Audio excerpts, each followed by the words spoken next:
Monsieur le Président, Monsieur le Ministre, Madame la rapporteure, mes chers collègues, la proposition de loi que nous examinons ce jour est une proposition qui va dans le sens d'une plus grande cohérence de procédure et corrige des jurisprudences qui se sont faites au fil des ans, au détriment de l'esprit de la loi du 15 juin 2000 et du droit des victimes.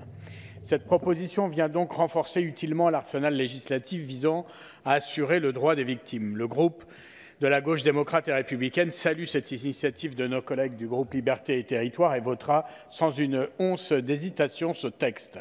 Mais je voudrais opportunément profiter de cet examen pour attirer votre attention et celle du gouvernement sur deux sujets qui me tiennent particulièrement à cœur et qui sont essentiels, me semble-t-il, au respect du droit des victimes. Le premier concerne la rupture opérée dès le début de ce quinquennat avec la disparition pure et simple du secrétariat d'État auprès du Premier ministre en charge de l'aide aux victimes.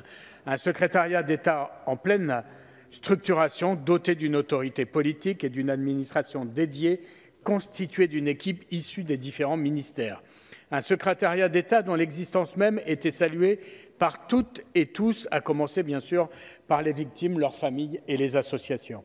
Un secrétariat d'État utile et efficace qui avait fait que l'attentat de Nice avait été mieux traité que celui du 13 novembre, selon la Fédération nationale des victimes d'attentats et d'accidents collectifs. Une disparition qui m'avait amené à m'exprimer ici même dès le mois de juin 2017 pour demander son rétablissement.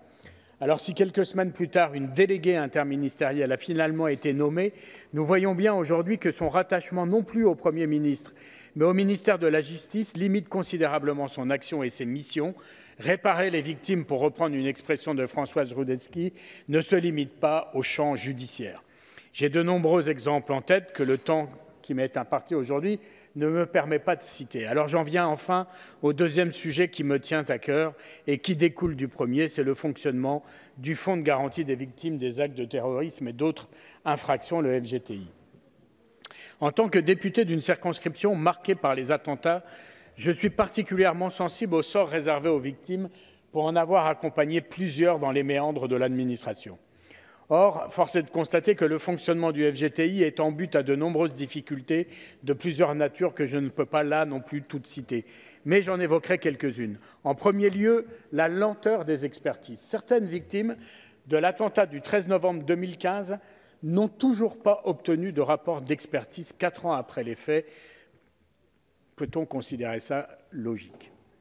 Mentionnons en second lieu la partialité des experts. Ce sont en effet toujours les mêmes, nommés par le FGTI. Il existe donc une relation de proximité entre le fonds et les experts nommés qui justifie que l'impartialité des expertises soit parfois discutée.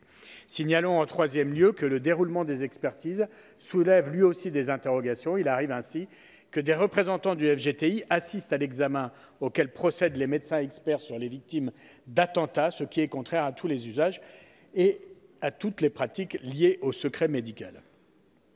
De ce fait, entre la lenteur des expertises et les discussions relatives au contenu et à la partialité de celles-ci, un grand sentiment d'abandon, mais aussi parfois de colère, s'exprime du côté des victimes.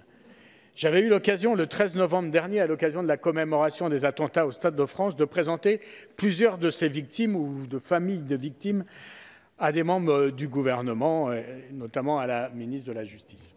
La famille, par exemple, de Manuel Diaz, ce chauffeur de car tué par l'explosion d'un des kamikazes, ou de ces jeunes femmes qui travaillaient ce soir-là dans les cafés autour du Stade de France et blessées à jamais dans leur âme et dans leur chair. Durant la période 2014-2015, plus de 2600 personnes ont été victimes directes ou indirectes des attentats. Notre pays a un immense devoir vis-à-vis d'elles. Tout en confirmant notre vote favorable à cette proposition de loi, je réitère la demande de mon groupe formulée à plusieurs reprises ici, c'est que notre pays n'abandonne pas et se redote d'un secrétariat de plein exercice pour les victimes du terrorisme afin de traiter dans les délais plus raisonnables et en toute impartialité leur situation. Je vous remercie. Je vous remercie.